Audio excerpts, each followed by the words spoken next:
The Social History Society has a book prize to recognise innovative scholarship in the fields of social and cultural history. Each year, a prize is awarded by a panel of judges who look for the best original work of historical research published in the preceding calendar year. The only stipulations are that the book must be written in English by a scholar normally resident in the UK and must be at least the author's second history book. The books are nominated by their publishers, and this is the fourth year that we're awarding this prize. The committee is chaired by our honorary president, Professor Pat Zane, and this year has included Professors Philip Schofield, Sasha Handley, and Lucy Noakes. I'm very grateful to the committee for its wonderful and dedicated work, which was done this year during lockdown. In view of the strong field, the committee decided to designate 2 books for special commendation. The first is John Henderson's Florence Under Siege, Surviving Plague in an Early Modern City, published by Yale University Press. And let me read to you the committee's decision. Henderson's book is a timely study of the impact of early modern plague, which has striking parallels with our recent experiences, including its management by local government and local authorities, as well as local responses, though then the citizens of Florence said their prayers from their windows and balconies, and this year they sung. Carefully researched, clearly and accessibly written, a very valuable addition to early modern social, cultural, and medical history. The second special commendation is goes to a book by Susanna Lipscomb, The Voices of Nîmes, Women, Sex and Marriage in Reformation Languedoc by Oxford University Press. And the committee's decision here is as follows. This is a fascinating and very readable study of social, cultural, sexual, and religious life, as well as gender and gender roles and relations in early modern Languedoc.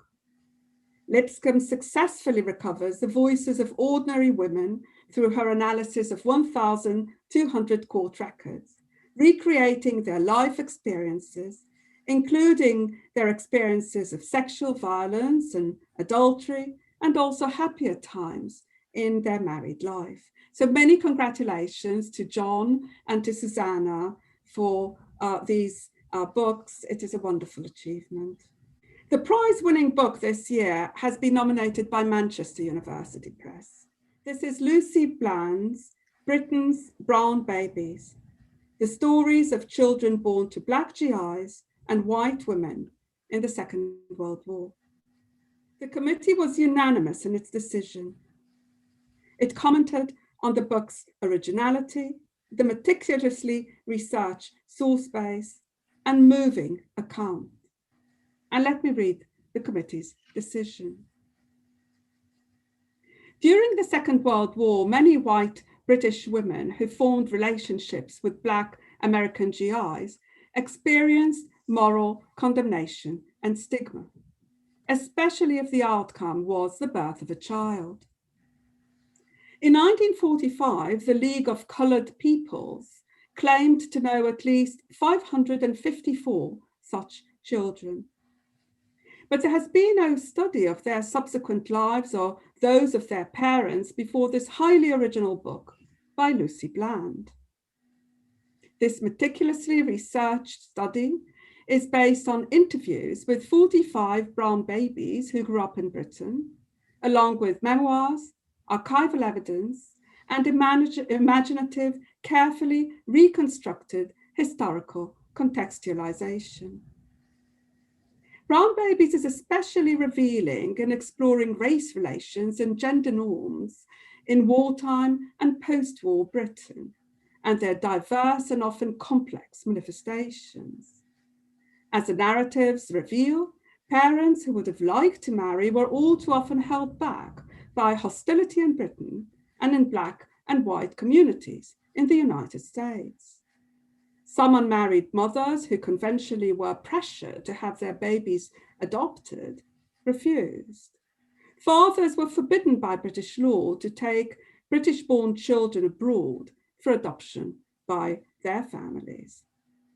Although some children grew up in highly supportive adoptive families, adoptive parents for mixed-race children were hard to find, and so were foster parents to provide care while the mothers worked. Many of the children lived in orphanages or children's homes, including some which sought and supported mixed-race children.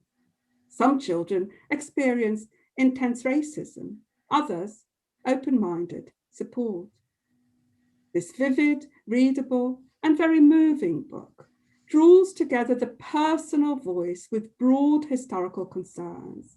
It is a significant, original, and highly engaging contribution to social history, and an important reminder of the legacies, the complex legacies of wartime. Many congratulations, Lucy. We're very lucky to have you here. Normally, we would have awarded this prize to you in our conference, in the festive gathering in our conference, and now you're in your study and I'm in mine, as we are these days. So congratulations again. Thank you very much. I'm very honoured. Thank you. I want to ask you some questions, Lucy. It is a chance for us to have a conversation. And the first question that I wanted to ask you is how you got to this subject.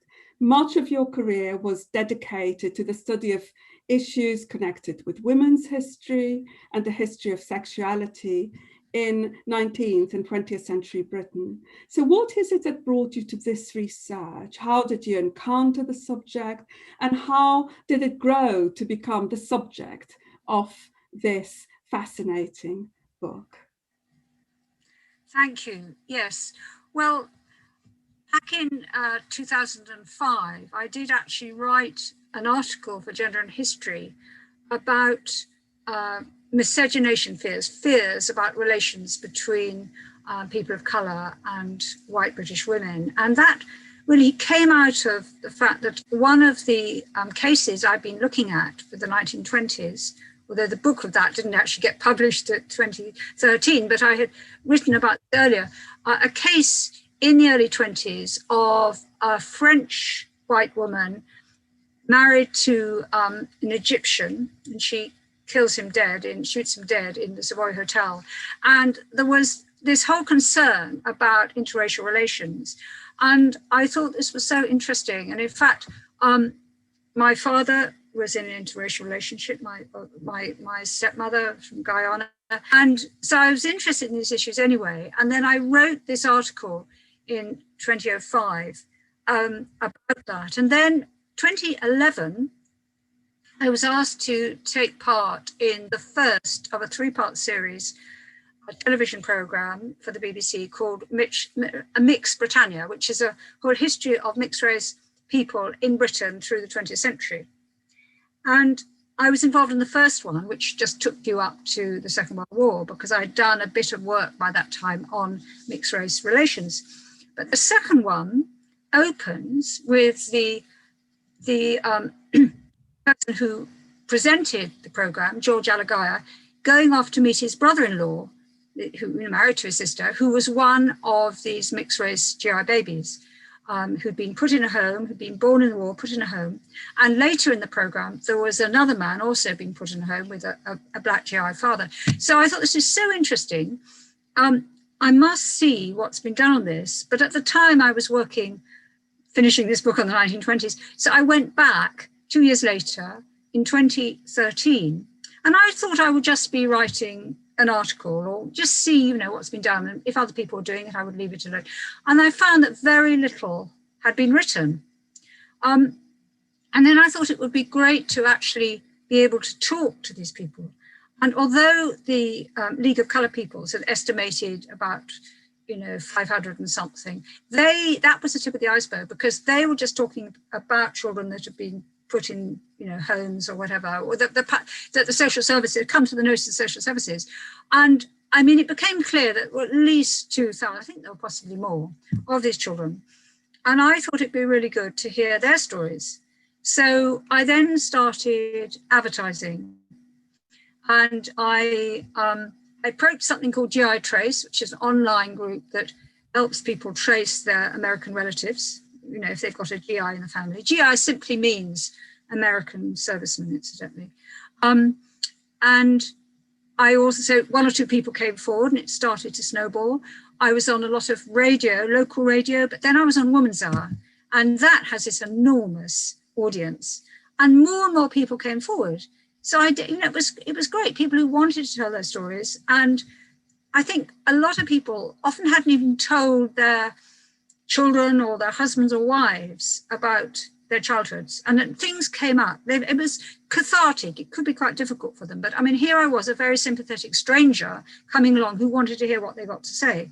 So it poured out of a lot of them. And many have said this was so important that at last their stories being told, at last someone was hearing about their lives, you know, and they'd had a very difficult time, many of them, because, you know, nearly half were put in children's homes. Very few of those were actually adopted, because the adoption societies often refuse to put them on take them on their books. They say, oh, they're too hard to place. So, you know, many were growing up in children's homes and having a pretty dreadful time. And those that were kept by mothers or grandmothers often were very supportive, others were not.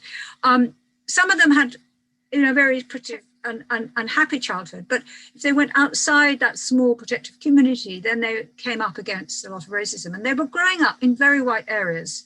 I mean, some of them didn't even realize about having a different color skin, despite even name calling, because they didn't have any kind of role models. They weren't being told about difference. I mean, it's very interesting, you know, how for many of them their notion of being Black or mixed really often came kind of later, despite kind of negative name calling, because they couldn't really understand what this was about.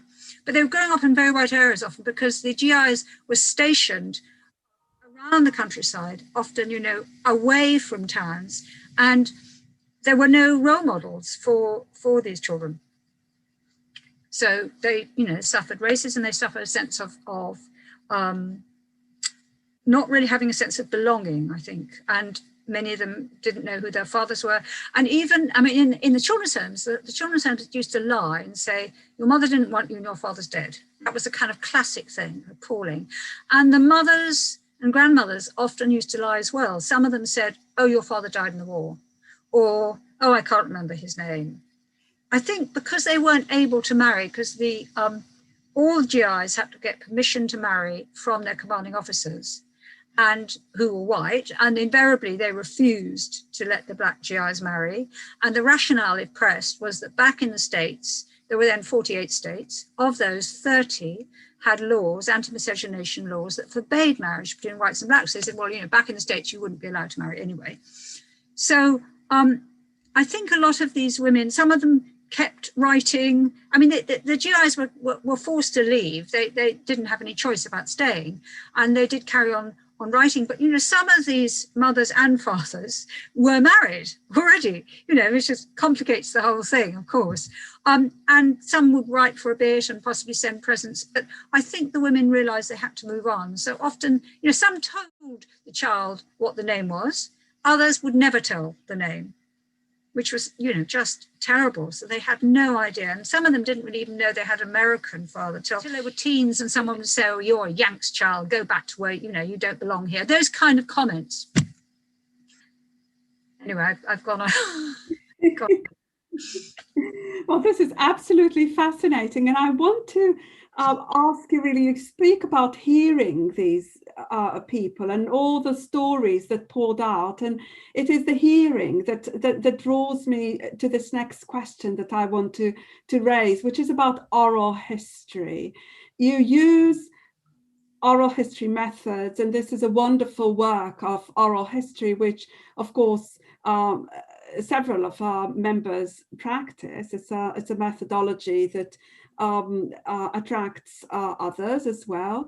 So can I invite you to elaborate on this process of research, on this kind of methodology, and also to say a few words about the importance of oral history and the challenges that it presents?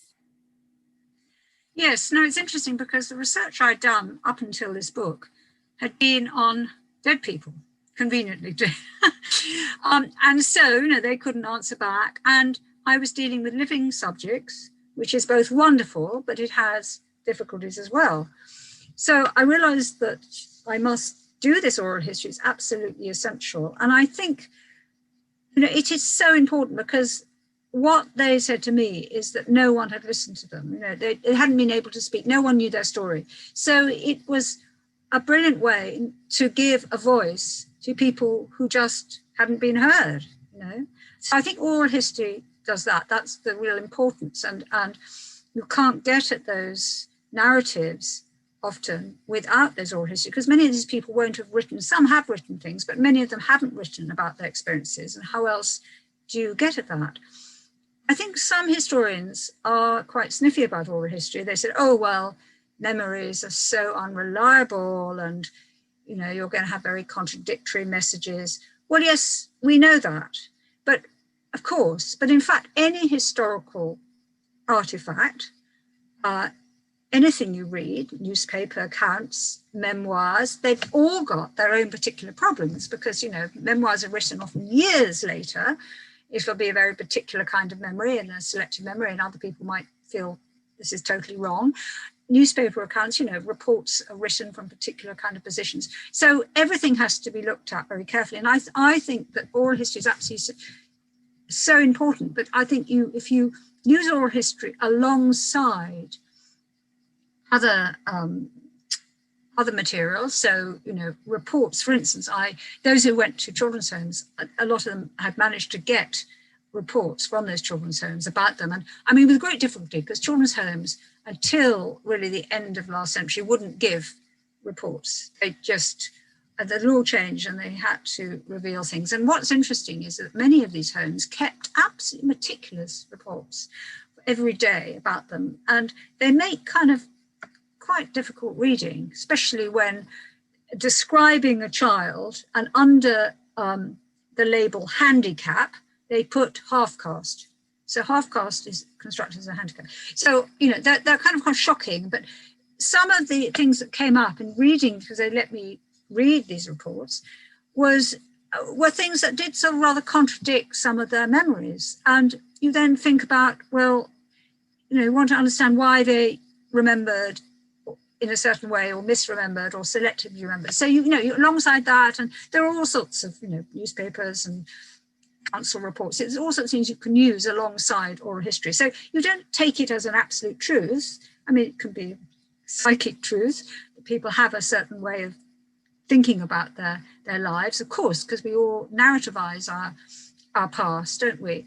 And in fact, some of them told me a slightly different story when I talked to them again. It was quite interesting. Or something, their mother had reappeared at a different age, and I got quite muddled about this. But clearly they themselves weren't quite sure, and they would change the argument. But I mean, I think oral history, those of you who do oral history will know that, it is fascinating. It's so rich, and you get such amazing insight into people's, not just factual things, but people's feelings, their sense of, what it was like at that time. And as I said, many said it was very cathartic, but it was also very difficult for some of them to speak about things. I mean, things came up with the women in particular, which are not in the book, because they said this can't go in the public sphere, about abuse.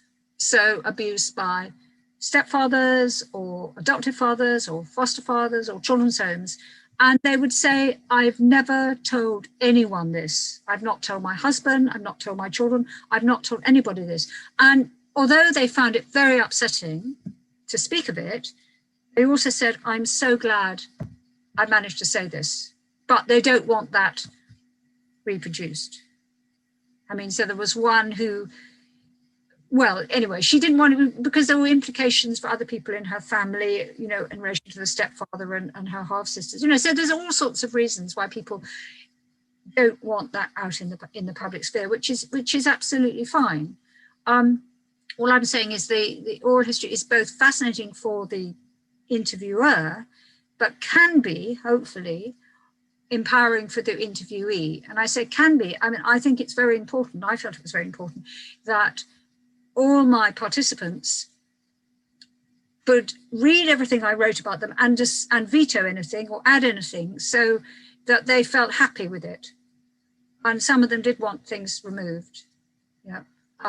And I just felt I had that, you know, real obligation. So I think the difficulty, you know, part of the difficulty for the interviewer is that deep sense of obligation to your interviewees. And, you know, you have a relationship with them. I mean, I did not go in merely as this supposedly objective person. I told them about why I wanted to do this. I told them something about my own background, that, you know, my father was in an interracial relationship. I had a black stepsister, her child before the previous husband that I'd adopted from Guatemala, that my nephew had mixed race children, that mixedness and interracial relations were part of my own family. And I think that if you give something yourself, then they feel it kind of makes the whole thing a bit easier.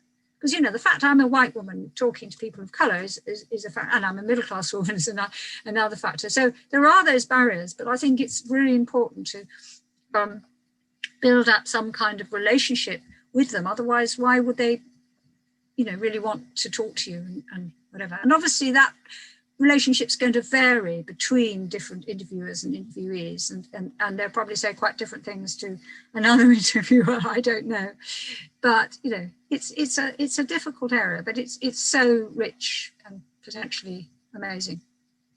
It sounds wonderful. I do early modern history myself, and I just yes, exactly. I wish I could speak to some of my subjects. Yes. It's on the grave, yeah. Beautiful. I wanted to ask you about identity, about those notions of identity that these stories bring to the fore.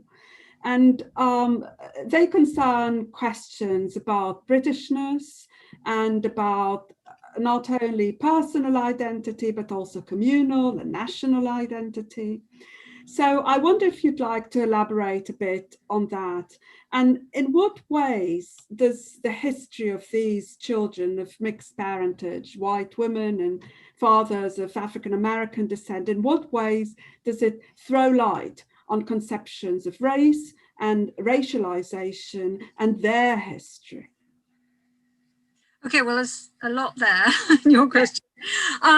Identity. I think many of them, I mean, they said they sort of struggled with identity because, as I said, they were growing up with no role models. They were growing up in very white environments. And some of them said if they saw a black person, they would grab hold of them, that suddenly there was someone they could relate to, but it didn't necessarily come to anything. When they got a bit older, some would go to London or other towns and cities, and they would meet West Indians.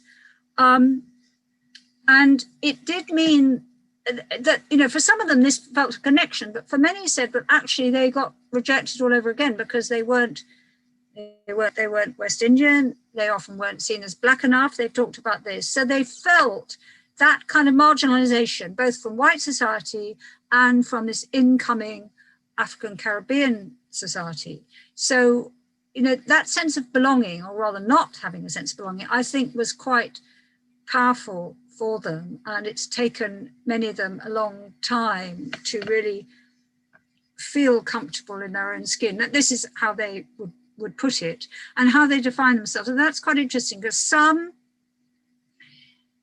especially those from Liverpool, because Liverpool's had a long tradition of black and mixed people. And some of them, although they often grew up in bits of Liverpool that were very white and very racist, they later would identify as black, because, and even the next generation down, I met the child of one mixed race GI baby, he's in his 70s, and he married a white woman, and his daughter would pass as white, but she calls herself Liverpudlian black, because there is a sense of community there, yeah, of black community, and she wouldn't identify as mixed, and nor would he. But then other people were saying, well, now they would call themselves, with the census from 2001, what do you tick? And now many of them were saying they would tick mixed, and if Bush, they would say African, Caribbean, British.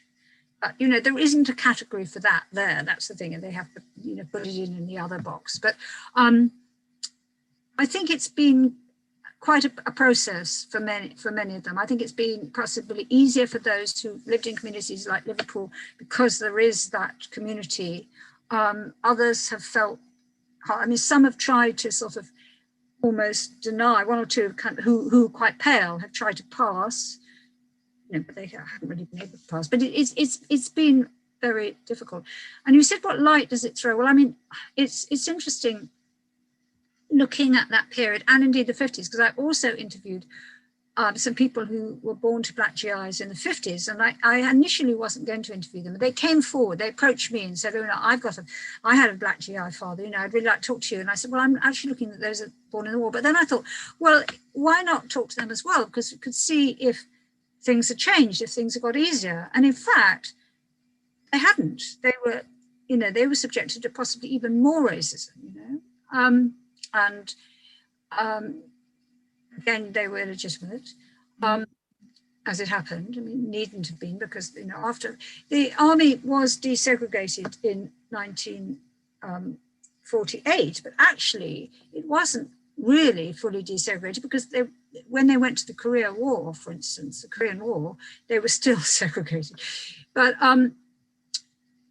I think it's interesting, in the Second World War, many of the public, when they were questioned, as they were, about their attitudes towards the Americans, many of them were very positive about the black GIs. But when it came to them having relationships with local women, they were far more ambiguous. And as for having children, they kind of drew the line at that. And so there was a lot of abuse at those women. And went on into the 50s and 60s. And I've had one interviewee who was born in the 50s talks about how she had parents who did stay together. That's one of the exception. And they couldn't find anywhere to live because of the no blacks, no dogs, no Irish signs. It had great difficulty. So this is the 50s into the 60s. So Britain was and is, a very racist country. And they like to think, I think in the war, they used to say, oh, well, we're not like the Americans, because the Jim Crow laws were so overt, and the white GIs were so horrendously racist that the British could say, well, of course, we're nothing like them. And they could say, well, wonderfully tolerant, and have that sense. But of course, there were different, more subtle forms of racism that were going on. So I think it did throw a light on that, certainly. Very has that answered all those aspects of the question? I'm not sure. I think it's a very moving and thought-provoking history. I want to throw light on another aspect of this history that you actually touched on right now, and that is not only the history of these children, but their mothers, and what those narratives actually tell us about women's history, about gender history, about family history. Some of these mothers, as you said, were single, some of them were already married, some enjoyed support, but most, nearly all, experienced shame, hardship. And I would like you to talk a bit about that and throw a bit more light on this side of the story, please? Yeah, I so wish I'd been able to talk to the mothers because, you know, they're not alive now. They would be well into their 90s. But I heard about the mothers a bit from some of their children who can remember stories. There was name calling, you know, quite a lot of name calling. One, her mother got slapped in the street. Others, another when the mother went by with the child, the street would all hit their dustbins. I mean, you know, extraordinary. So there was all that. So I think it was incredibly hard for the mothers. I think the mothers who kept their children were very brave, were amazingly brave. And they're keeping them often against huge opposition. So if they're unmarried and living at home, they often had enormous opposition from their parents, from the mother and baby home who tried to make them give up the child, from possibly a local priest, all these pressures. And so one or two, like Monica's mother, that her grandfather was saying, you know, you're not having this child in the house, and she refused to give up the baby. And you know, she kept it. And it was, I mean, Monica said it was incredibly difficult for her mother, and it was just awful. But you know, she did this, and so I think they were amazing. So I those that gave up their children, I think rather than think, oh, how awful they gave up their children, you have to think that it was very, very difficult. And some of them felt that, oh, they're going to have a better life elsewhere. They'll be adopted, and you know, probably by people who will give them things that I can't. And so, you know, I think. I feel for those women. And some of the women were married and insisted on keeping the child. A few of them insisted on keeping the child. And stepfathers, well, one was a very nice stepfather, and she thought he was her actual father. But there were others that were pretty nasty. So John's stepfather was really nasty, and he wouldn't allow the mother at the house except for 2 hours a week to do the shopping. I mean, he kind of imprisoned her, and he was horrible. And a few others were pretty unpleasant. But, you know, I think it was so amazing that they were able felt able to do that and insist on it. And yeah, very hard for them. Yes, terrible. And no doubt also terrible choices that these women had to make, because the choice was also to give up the child, knowing that the child most likely is going to grow up in an institution. And this takes me to the next question that I want to ask you. You already mentioned these homes, what a euphemistic name, that these children grew up in. And can you tell us a bit more about these homes, these institutions, and the children's experiences within them, and also really take that one step further? What does this tell us about the history of care in 20th century Britain? Okay, well, just as I don't think most of the mothers would have known that their children were going to stay their whole childhood in homes. I think they thought they were going to go to loving homes and be adopted. So it's interesting because there were one or two nurseries that were very loving places, staffed by young nursery nurses who were only sort of 17 and very, very. So one was set up by Somerset County Council. They had requisitioned a National Trust house. They initially requisitioned it for children who had been evacuated, but then they got a whole lot of these babies on their books, often from married women who were wanting to give up these babies. And so they turned the home over to that. It's called Honeycott House. And those, I've interviewed several people who were there, and you could only stay till you were 5 because it was just a nursery, but they had a lovely time. They said, but none of them had parents, so they didn't have any sense of lack. They were all in together. They just felt they were brothers and sisters. And some have, kept in touch and now we met, and it's an extraordinary bond. And, one says when one who was adopted, actually happily adopted, when she had the first Christmas away from the home and she got all these presents, she felt terrible because they'd all shared everything, It was wonderful. And then there was amazing, in Liverpool, there was this amazing man Pastor Daniel Zakati, who was a Nigerian man who set up something called African Churches Mission, and he took in, he worked with particularly black seamen, but he also took in some of these children, and he was very concerned about them. And he sounded a wonderful man. And I've interviewed several who were there, but of course what happened, because it was very poor and bomb damaged and whatever, that Liverpool County Council came in 7 in the morning and dragged these children away, and you know, it was heartbreaking. So some of them had very happy beginnings, and there was another nursery which wasn't for mixed race kids. It was just a nursery called Clouds, where 2 of the people I've interviewed were in, and very happily. But I think what happens next is those who don't get fostered or adopted, which was the majority, go to these big institutions, whether it's Dr. Bernardo's or the Waifs and Strays, which is renamed, Lady Kensington Notion, renamed Church of England Children's Society. So they have these big homes, and the stories from those, there was a lot of sadism. I don't think it's always racialized. In fact, no, not necessarily. I think it was just, I think some of these homes attracted some really unpleasant people. And stories are still coming out, aren't they, about these big homes and the kind of level of physical and sexual abuse that went on in these homes, and absolutely shocking and unsupervised. And it's poorly paid, attracting people who haven't got much education, but maybe a certain sort of person. I mean, obviously there might be 1 or 2 kind people, but the stories I've heard, if they weren't actually abused physically or sexually, they weren't shown any love.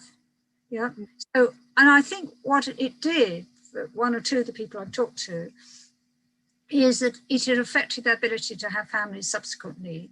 So one of them said, well, you know, I've tried to, I've had a relationship and someone already had a child, and the child was already calling me daddy and whatever, but I couldn't manage it. I couldn't manage it. Obviously felt kind of claustrophobic. They had never experienced being in families.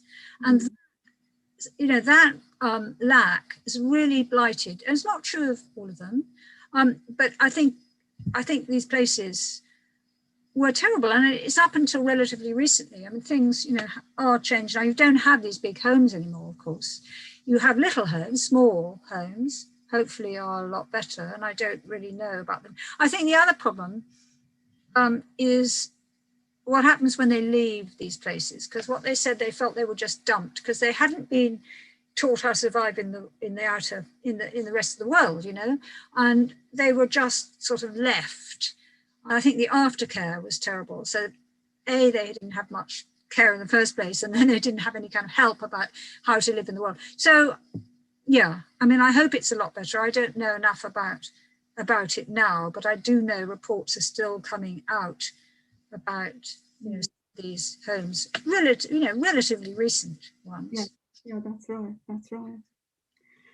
I want to ask you about your relationship with some of these grown-up brown babies now. You clearly got incredibly close to them. You know a lot about them, and they confided in you. Are you still in touch? Yeah, definitely. Yeah, I'm in touch with quite a lot of them. So I had a book launch, June 2019. A lot came with their families, and then they set up and a lot met who hadn't met each other, and they set up a private Facebook group, but they asked me to be an honorary member, so I kind of could see them on that. But I also, I mean, one sends me a WhatsApp nearly every day about his garden and fantastic stuff, and others I'm in touch with, yeah. One who lives, Deborah, who lives in Australia. I see her every year. Of course, she couldn't come over last year.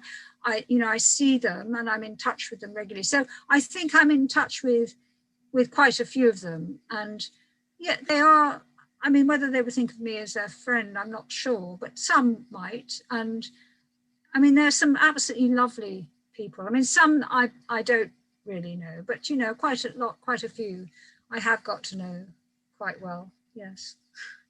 Well, this is wonderful, and it clearly enriches not only us that we read this book, but also the lives of all of those concerned. And, Can I just say something?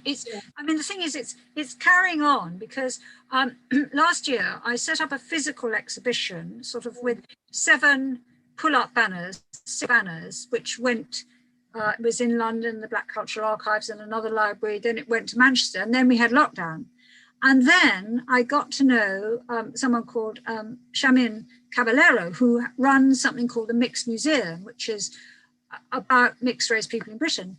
And we said, well, let's put my exhibition on there. And so it's online since last September, and it's a whole section. I also had many more people contact me since the book. So I put their stories up there and photographs, and it's kind of continuing because there's a whole section we've got of responses, but they can write in and if they were friends with these kids or they themselves were. So it's sort of carrying on all the time, which is fantastic.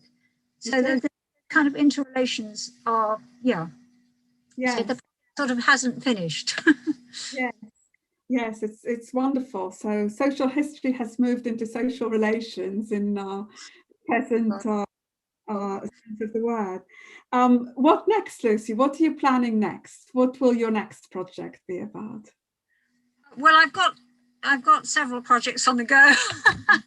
So what I'm doing with Shamin, which is, well, we've applied for some money, British Academy money, to look at the interwar reports around various reports in ports, so in port towns and cities. After the race riots in 1919, which was 9 ports around the country,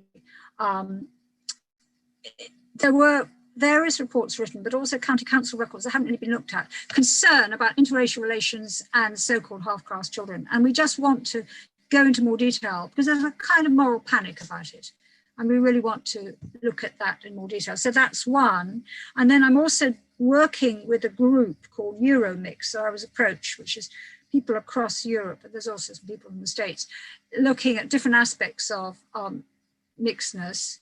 And I'm writing something. They're going to put a big book together, 18 of us, on ideas of a mixed body and disharmony and handicap in the interwar period, because this notion about, I mean, I won't go into it now, but all these I mentioned about how you listed under handicap, so the extraordinary way in which the mixed race children were defined as kind of somehow handicapped.